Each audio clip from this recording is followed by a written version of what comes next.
ذرا دیکھتے ہیں نا. میں نے عبداللہ صاحب سے پوچھا تھا اسرائیل کی باؤنڈریز کا بھی ہمیں بتائیں ساری چیزوں کے ساتھ, وہ کہاں تک ہوں گی؟ جی ستار صاحب بڑی اچھی باتیں کر رہے تھے. السلام علیکم ستار صاحب. دیکھیں جہاں تک تعلق ہے, میں وہ اپنی بات کر رہا تھا, تو ڈونلڈ ٹرمپ کو تمام لوگوں نے تو انکار کر دیا تھا. جاپان نے بھی انکار کر دیا تھا, کوریا نے بھی انکار کر دیا تھا, چائنا تک کو انہوں نے ریکویسٹ کی تھی کہ آبنائے ہرمز کھول دیں. اب یہ کوشش کر رہا ہے کہ آبنائے ہرمز کو اگر میں بند کر دیتا ہوں تو پھر اس سے اسی بہانے لوگ اپنے شپ بھیجیں گے, پروٹیکشن کے لیے بھیجیں گے. اور چائنا کو وہ جو 2040 کا ان کا ایک خیال ہے کہ وہ کسی بھی ملٹری انگیجمنٹ میں اپنے آپ کو نہیں ڈالنا چاہتے, وہ اس کو ارلیئر ایک ملٹری کانفلکٹ کے اندر انگیج کرنا چاہ رہا ہے. یہ ہے بنیادی طور پہ ڈونلڈ ٹرمپ کا پروگرام. اور وہ یہ کہتا ہے کہ فرانس کو یا کسی اور ملک کو اگر تیل شیل چاہیے یا کوئی بھی تجارت کرنی ہے تو اس کا مطلب یہ ہے, کیونکہ صرف تیل کی تجارت نہیں ہے, بہت ساری اور بھی تو تجارت ہے نا جی. دیکھیں جتنے بھی گلف کنٹریز ہیں, یہ جو ان کو سب کو 85% تو ان کی ڈپینڈنسی فوڈ کی باہر کے فوڈ کے اوپر ہے, وہ بھی تو آنا ہے. تو یہ اصل میں بنیادی طور پہ یہ بتانا چاہ رہا ہے. اور یہی بات وہ کہہ رہا تھا نا کہ ایران غلط کر رہا ہے کہ جی اس کے اوپر وہ وہاں چیک بیلنس رکھتا ہے. تو پھر ایران جو کر رہا ہے وہ تو یونائٹڈ نیشن جو کنونشن ہے لا آف دا سی 1982 کا, اس کے مطابق تو 200 نوٹیکل مائلس ایران کا حصہ بنتا ہے اور اس کے بعد انٹرنیشنل واٹر شروع ہوتا ہے. لیکن یہاں نہیں ہوتا کیونکہ بعد میں 200 نوٹیکل مائل عمان کا بھی آ جاتا ہے. اور یہی وجہ ہے کہ اس کو ایران کہتا ہے کہ ہم اور عمان مل کے یہ کام کنٹرول کریں گے, and they are quite justified about. لیکن اس کے اندر امریکہ کی تو کوئی جسٹیفیکیشن نہیں ہے. اس لیے امریکہ یہ چاہ رہا ہے کہ اگر میرے پہلے پیار سے بلانے پہ لوگ نہیں آئے, میری منت سماجت پہ نہیں آئے, تو اب میں کوئی نیا لچ تلوں جس کے اوپر وہ آ جائیں. دس از ون. اب اس کے اوپر آ جاتے ہیں آپ کا تیسرا سوال. دیکھیں آپ نے کہا کہ مرد کوئی نہیں ہے ان میں, تو آپ کو کون سا مرد نظر آیا؟ کیا مرد ہونا صفات صرف ایک کیا ایک جینڈر کی ہے؟ مرد تو عورتیں بھی ہو سکتی ہیں. مردانہ مطلب کہ ایک ایسا کردار جو بہادری سے ریلیٹڈ ہو, اس کو مرد کہا جاتا ہے. یہ لوگ جو اب میں کیا بولوں کہ جو عورتیں بال گھما گھما کے ویلکم کرتی ہیں, تو آپ کا کیا خیال ہے؟ میں نہیں بول سکتا وہ الفاظ.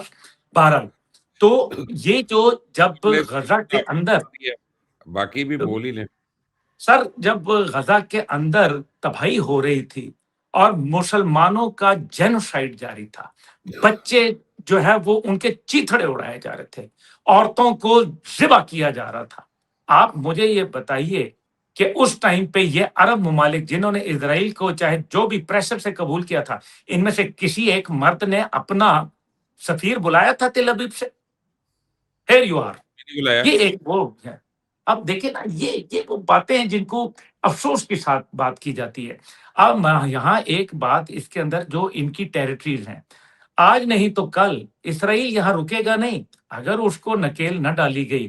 اور ڈونلڈ ٹرمپ کی اس کو مکمل سپورٹ حاصل ہے. وہ ایپسٹین فائل کی وجہ سے ہے, وہ ان کا ذاتی کاروبار ہے.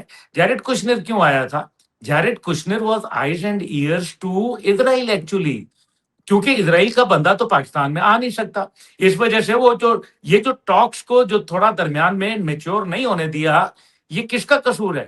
جیرڈ کشنر تھا, سپوائلر کا کردار ادا کر رہا تھا. ادھر امریکہ میں بیٹھا ہوا پیٹ ہیگزٹ تھا, سپوائلر کا کردار ادا کر رہا تھا. اینٹی مسلم, اینٹی اسلام ان کا ایک ایجنڈا ہے, اور یہ ایکسپینشنسٹ ڈیزائنز ہیں. پہلے تو کبھی امریکہ نے ایکسپینشنزم کی بات نہیں کی تھی, پہلے تو کبھی امریکہ نے گرین لینڈ لینے کی بات نہیں کی تھی, اس نے کبھی کینیڈا کو اپنا ایک اسٹیٹ بنانے کی بات نہیں کی تھی. پیٹ ہیگزٹ جب سے آیا, ڈیفنس منسٹری وار منسٹری میں تبدیل ہوئی, ہاتھوں پہ ٹیٹو اس کے بنے ہوئے ہیں.